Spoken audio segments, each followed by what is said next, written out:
শেষ রক্ষা হলো না মুক্তির। মুক্তিকে এবার উচিত শিক্ষা দিয়ে দিল ঋতুজা আর বিহান। হ্যাঁ বন্ধুরা, এমনটা হতে চলেছে আজকের পর্বে। বিস্তারিত জানতে ভিডিওটিতে লাইক দিয়ে চ্যানেলটিকে সাবস্ক্রাইব করে পুরো ভিডিওটি তোমরা দেখতে থাকো। গল্পের শুরুতে আমরা দেখতে পারবো কম্পাসের মা খুব ভয় পেতে থাকে। কম্পাসের বাবা তখন বলতে লাগলো, "তুমি একদম ভয় পাবে না, আমি আছি তো।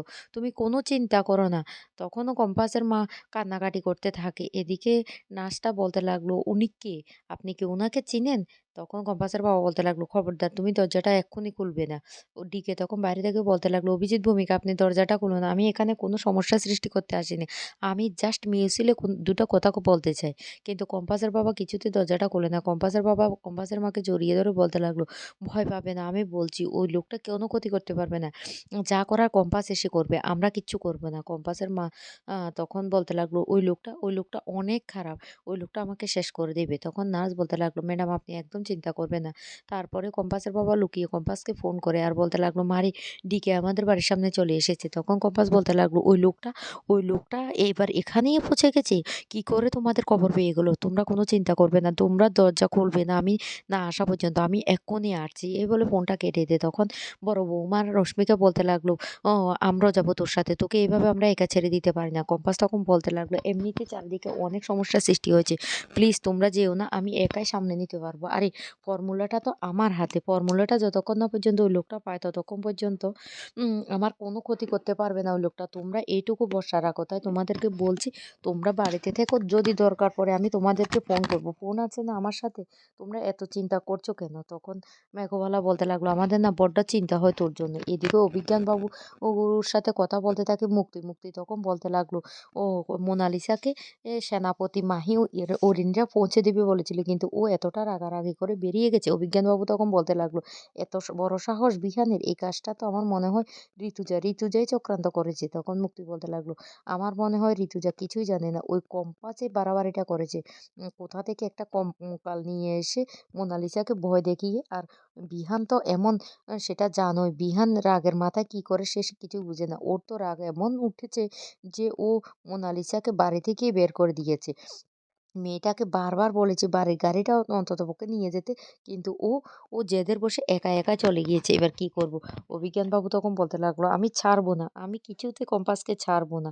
আমার নাতনির যদি কিছু হয়।" আর সে মুহূর্তে মোনালিসা বাড়ি ফিরে আসে। মোনালিসাকে দেখে তখন অভিজ্ঞানবাবু ফোনটা কেটে দেয় আর বলতে লাগলো, "ও মোনা, তুই বাড়ি ফিরে এসেছিস?" মোনালিসা তখন বলতে লাগলো, দাদু, ওদের কাউকে তুমি ছাড়বে না। ওই কম্পাসের সাথে যারা জড়িত আছে, বড় বৌদি, রশ্মিকা, কাউকে তুমি ছাড়বে না। ওই পরিবারকে শেষ করে দেবে। আমি চাই ওই পরিবারকে তুমি ধূলিসাৎ করে দাও।" তখন অভিজ্ঞানবাবু বলতে লাগলো, "তুই ঠিক আছিস মোনা? তোর কিছু হয়নি তো?" মোনালিসা তখন বলতে লাগলো, "আমি এখনো ঠিক আছি। আমি যদি ঠিক না থাকতাম এতক্ষণে আমি কম্পাসকে খুন করতাম।"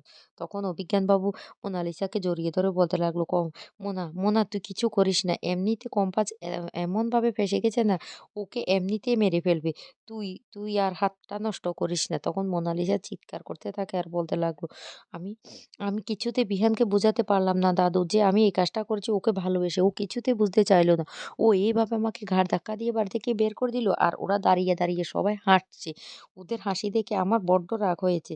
জানো, বড় বৌদি আর রশ্মিকা এমনভাবে হাঁটছে, আমাকে যখন বিহান হাত ধরে টেনে বের করে দিতেছে। আর ওইদিকে দেখা যায় অভিজিৎ ভৌমিক বলতে লাগলো, তুমি তুমি ভয় পাবে না। আমি দরজাটা খুলে দিচ্ছি। ওরা আমাদেরকে কিচ্ছু করতে পারবে না। ওই ডিকের না ফর্মুলাটা চাই। ফর্মুলাটা যতক্ষণ না পর্যন্ত ও পাবে আমাদের কোনো ক্ষতি করবে না। তুমি একদম ভয় পাবে না।"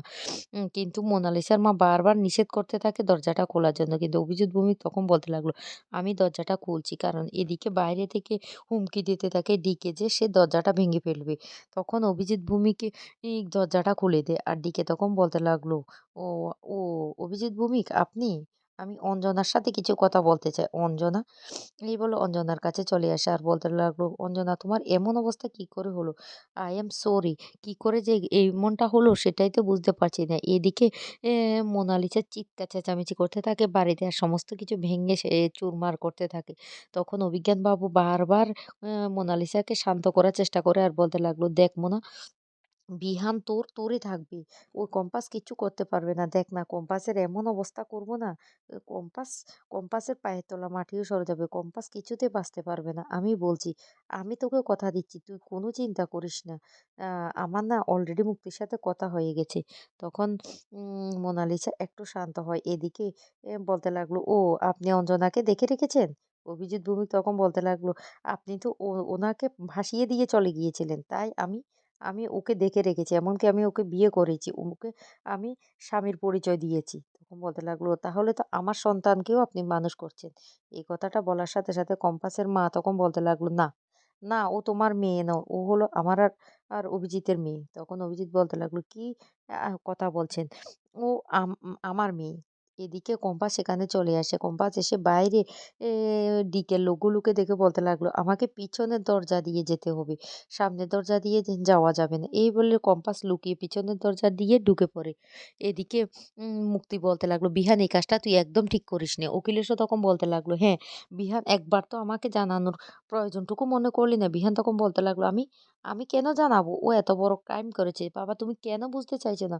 ওকে আমরা আশ্রয় দিয়েছিলাম কেন? ও অসহায় সেইজন্য। কিন্তু এখন তো আমরা জেনে গেছি যে ও চোখে দেখতে পায়। তাহলে ওকে ওকে বাড়ি থেকে বের করে দেব না কি করব?" এদিকে ডিকে অঞ্জনাকে বলতে লাগলো, "অঞ্জনা আমি বেশ ভালো করে জানি আমি বিদেশ যাওয়ার সময় তুমি বলেছিলে তুমি সন্তানের মা হতে চলেছ। কিন্তু আমি এমন একটা কাজে যাচ্ছিলাম তাই আমি সেই সম্পর্কটা তখন ত্যাগ করে চলে গিয়েছিলাম।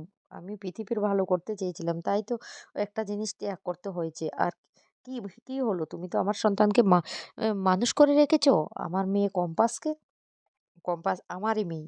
এই কথা বললে কম্পাস তখন সেটা আড়াল থেকে শুনে ফেলে। কম্পাস তখন ও কি করবে কিছু বুঝতে পারে না। কম্পাসের পায়ের তলার মাটি যেন সরে গিয়েছে। তখনই কম্পাস বলতে লাগলো, মনে, মনে বলতে লাগলো, "এসব আমি কি শুনলাম, কি শুনলাম?" এদিকে দিকে আরো বলতে লাগলো, "কম্পাস দে, আমার মেয়ে সেটা তোমাদের চোখ মুখ দেখে না আমি বুঝতে পেরে গেছি।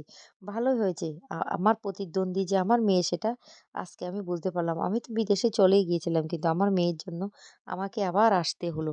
খুব ভালোই হয়েছে।" এদিকে ঋতুজা বলতে লাগলো, "অখিলেশ তোমরা কেন এভাবে অভিজ্ঞান বাবুকে ভয় পাচ্ছ সেটা কি আমি জানতে পারি?" তখন মুক্তি বলতে লাগলো, ওকে মোনালিসার সাথে যে ঘটনা করেছে অভিজ্ঞান বাবুকে ছেড়ে দেবে? অভিজ্ঞান বাবুর সাথে অখিলেশের কতদিনের সম্পর্ক?" তখন এই কথা বলে ঋতু তখন বলতে লাগলো, "কিসের সম্পর্ক অখিলেশ? সেটা বলবে? সেটা একবার বলো।" কিন্তু কিছুতেই বলে না। তখনই রেগে যায় মুক্তি তখন বলতে লাগলো, "কি ভেবেছিস তুই? কিসের সম্পর্ক? কিসের এত ভয়? যে ও একটা মানুষ দিনের পর দিন মিথ্যে কথা বলবে, অন্যায় করবে আর সেটা আমরা সহ্য করব সেটা তো হতে পারে না। আর মুক্তি তুই কি বলছিস? ভালোবাসার কথা বলছিস? ভালোবাসা যে তোর কাছে কি জিনিস সেটা আমি বেশ ভালো করে বুঝতে পেরেছি। তুই এখন বিহানকে বলছিস ভালোবাসার দোহাই দিচ্ছিস যে একটা মেয়ে ভালোবাসে। আরে ভালোবাসার দোহাই দিয়ে কি সমস্ত অন্যায় কি ক্ষমা করে দেওয়া যায়? তুই কি সবটা তোর মতো ভাবছিস?" তখন মুক্তি বলতে লাগলো, "কি বলতে চাইছিস ঋতু? তুই আমার সাথে এ কার তুলনা করতে চাইছিস?" তখন বলতে লাগলো, "তোর সাথে আমি কার তুলনা করব? তোর সাথে কি কারো তুলনা করা যায়? তুই যে ভালোবাসা কতটা বুঝিস সেটা তো আমি বেশ ভালো করে জানি।" এইদিকে অভিজিৎ ভৌমিক ডিকেকে বলতে লাগলো, "বেরিয়ে যান, এক্ষুনি বেরিয়ে যান। আমার মেয়ে অলরেডি জানতে পেরে গেছে বাড়ির সামনে কেউ এসেছে। কারণ ওর সামনে সিগন্যাল বেজে ওঠে। আর ও তখনই টের পেয়ে যায়। তাই আমার মেয়ে আসার